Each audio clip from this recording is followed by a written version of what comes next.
It's easy to be nervous about being vulnerable because when you're transparent, you're being very vulnerable about how you're making decisions and what decisions you're making. And there's always that unknown how somebody else is going to interpret that.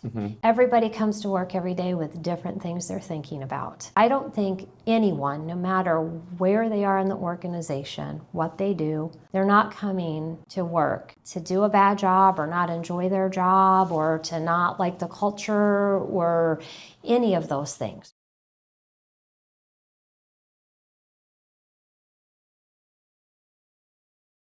You've been in human resources for about 20 years now? More than that. Oh, really? Okay. So I have worked in West Michigan for 20 years. Okay. I started my career about 30 years ago. Okay. In HR. That was on the East Coast because I was from Baltimore, Maryland, or that's where my formative growing up life was. And that's where I started my career. Happenstance into HR. I graduated with a degree in communications and a minor in public relations. And my first job was writing a newsletter for an organization in Baltimore. That company, unfortunately, went bankrupt. So most of my 2 years there, I was responsible for offboarding the entire organization. It was, about 1,500 people at least that I offboarded.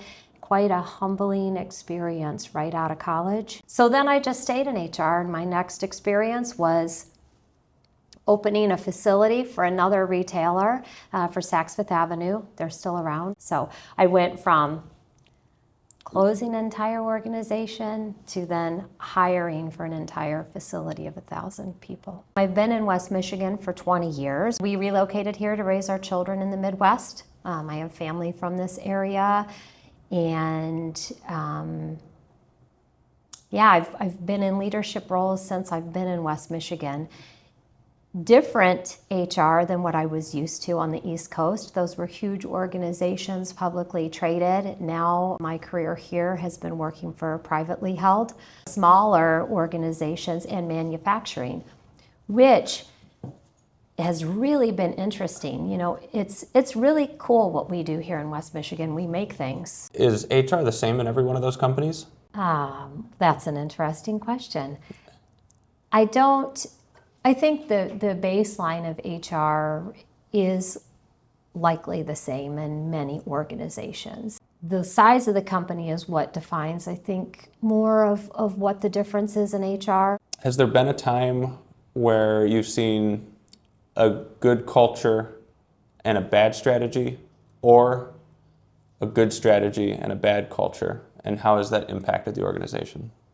So I'll give you an example around a policy change where culture could have been impacted. So for example, the new ESTA law that rolled out here in the state of Michigan, you have to balance how can an organization manage that new potential cost. And I think depending on your decision and depending on the company, you could have made changes that would have been interpreted to the team members as a takeaway versus something positive.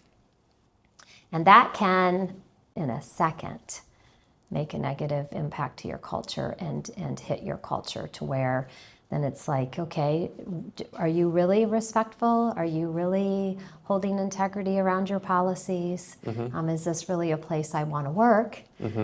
Or it can be like, oh, they're really taking into consideration the impact to everyone. So what was your strategy so that didn't impact your culture? What is a team member on the floor going to see? How is this going to feel? And what am I missing? What should I consider? Here's where it's going to positively impact some team members. Here's where it might negatively impact. How is it going to work? What do we need to do? How do we get everything together? And then how do we roll it out and communicate and be transparent so everyone understands what's happening? Yeah. Okay. And at the end of the day, with lots of things that a business decides, transparency is the key because team members might not know all the decisions that leaders are making.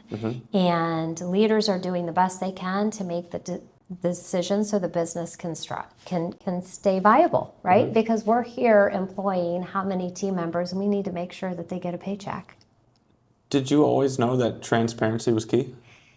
Not everyone likes that transparency. I think it's easy to be nervous about being vulnerable, because when you're transparent, you're being very vulnerable about how you're making decisions and what decisions you're making. And there's always that unknown, how somebody else is going to interpret that. You know, everybody comes to work every day with different things they're thinking about. And I don't think anyone, no matter where they are in the organization, what they do, they're not coming to work to do a bad job or not enjoy their job or to not like the culture or any of those things, right? We come here to do the best we can do because we're creating a livelihood for our family at home, whatever that may look like. And so sometimes being transparent, you're allowing people in to see where maybe you're making a wrong decision, or maybe you haven't looked at something the way that they see it. And receiving feedback can be difficult. Has that difficulty with others and transparency ever driven negative decisions? I don't think that transparency or lack thereof drives negative decisions. I think what lack of transparency does allows for you not to understand that the decision you're making might not be the best one. Failures happen all the time. What we need to do is learn from them and understand how we can move forward and make that failure a growth opportunity and make it better than it was. I mean, you can't take back things you've already done, but you can grow from them and make them better. Do you have an example where you experienced a failure and how that shaped either the strategy or the culture moving forward? Performance management is very difficult to do at a widespread level because everybody learns differently. You roll them out and then it's like, did this work? Did this not work? So I have had a time where what we put in place didn't work. It didn't grow people. In fact, it made performance worse, which is not really the intent, obviously, right? And so it was a step back, like, okay, this isn't just happening with one team member. This just isn't happening in one department. This is happening across the board. So what did we miss? In my experience, no one intentionally is doing something that will negatively impact. Right? Our intent was to have everybody love it. And so we did pivot out of that. It was just, let's have an honest conversation about what's happening here. And some of it was the supervisors didn't understand what they were actually rating the team members on. The words we were using weren't landing and weren't translating to the work that was happening. And so we needed to reevaluate that. So how do we look back on who was impacted from that? What do we do? How can we do that consistently and fairly? Because that's a huge thing in the human resources arena, is being consistent and fair, and I think that's difficult to do. How important is structure in an organization? To me, extremely. It's extremely important. So even around innovation, so if you think about something that's hard to have structure around, right? Innovation would be one of those to me. What does that mean? Like technology. Remember, I started work when there was no cell phone. Okay? So think of all the things that have changed in my time. And so when you think about technology, or you think about now working remote, or you think about innovation or AI, it's really difficult to have structure around those specific items. So your structure is, what's our priority? Your structure would be around, who does it impact? How are we going to make the decision? Are we looking at financial impact? Are we looking at something a customer's asked us to look at? So you make structure around your decision making, so then you have some parameters. How does driving those pieces build culture? So if you have frontline leaders that are being inconsistent with how they're managing a certain policy or a procedure, or how they're handling, productivity, if it looks like that's inconsistent, or if there's not structure around that, then your culture is going to start to disintegrate. This person shows favorites over here, but not over there. And I don't ever think that's the intent. If you don't have some structure around what your expectation is, then, it might not happen. And what that sounds like to me is that an organization can have good culture, but still have bad culture.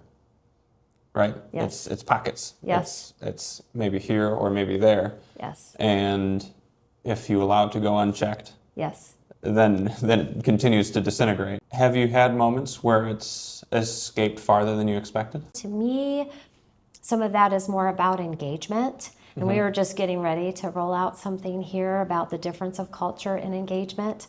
Leadership can set the path for culture. We can talk about our core values. We can be consistent and show up in our core values. But I can't force you, Kyle, to embrace that, right? Only you can. Only you could come to work every day and do your best and decide to be engaged in the culture that's set. Yeah, absolutely. Yeah. Why do you like human resources? Oh, I have no idea some days, to be honest. And that's a true statement. Sometimes when you're in HR, you see everything there is to see. And sometimes that's difficult. And sometimes that makes me sad. And sometimes I feel empowered. So it's just the right fit for me and who I am. And I always try to look at my job is to do the best I can for everyone involved. And that's the challenge to myself. And I have fallen short plenty of times in my career. It's interesting because one of my weaknesses is I want to be right, and I know you didn't ask me this, but you probably want to. One of my weaknesses is that I want to be right all the time, and it's not because I really want to be right. It's because in my mind, if I'm right, that's why people like me. And in HR, you're not liked very well a lot of times because we have difficult things that we have to communicate. We have difficult things that we have to do. And it's interesting to me that I'm in a career where a lot of times if I were to think about it, people don't like me. And really at the end of the day, I just want people to like me, right? That's just who I am. But if I do what I can do to make that happen and to make every individual be heard and seen, then I feel good about that. Yeah, I love that. Yeah, I've had plenty of times where I cry at home, because people's lives are hard. Yeah. Life is difficult. As my children say, adulting isn't all it's cracked up to be. No. But we're all here. We all have to do that. This seems like a really good spot to ask you. What would you tell yourself at 25? Oh, at 25, I would have told myself to be prepared for constant change. And I would have also told myself to be more curious versus frustrated. Okay. It's taken a lot for me to be curious. I think it's a different way to approach failures or disappointments, is to just be curious about why and be okay that you didn't know it all to begin with. I mean, I am a pretty high performer, I'm kind of competitive about a lot of different things. And it's okay to just be curious, versus being right, Yeah. which, is kind of my weakness. And so I would have told myself, yeah, just be ready for constant change. Be curious. My working geniuses are tenacity and discernment. Lean in on those and be okay at the end of the day if you didn't make the right decision. Yeah. I love that. I absolutely love that. Yeah. Well, Yeah. thank you.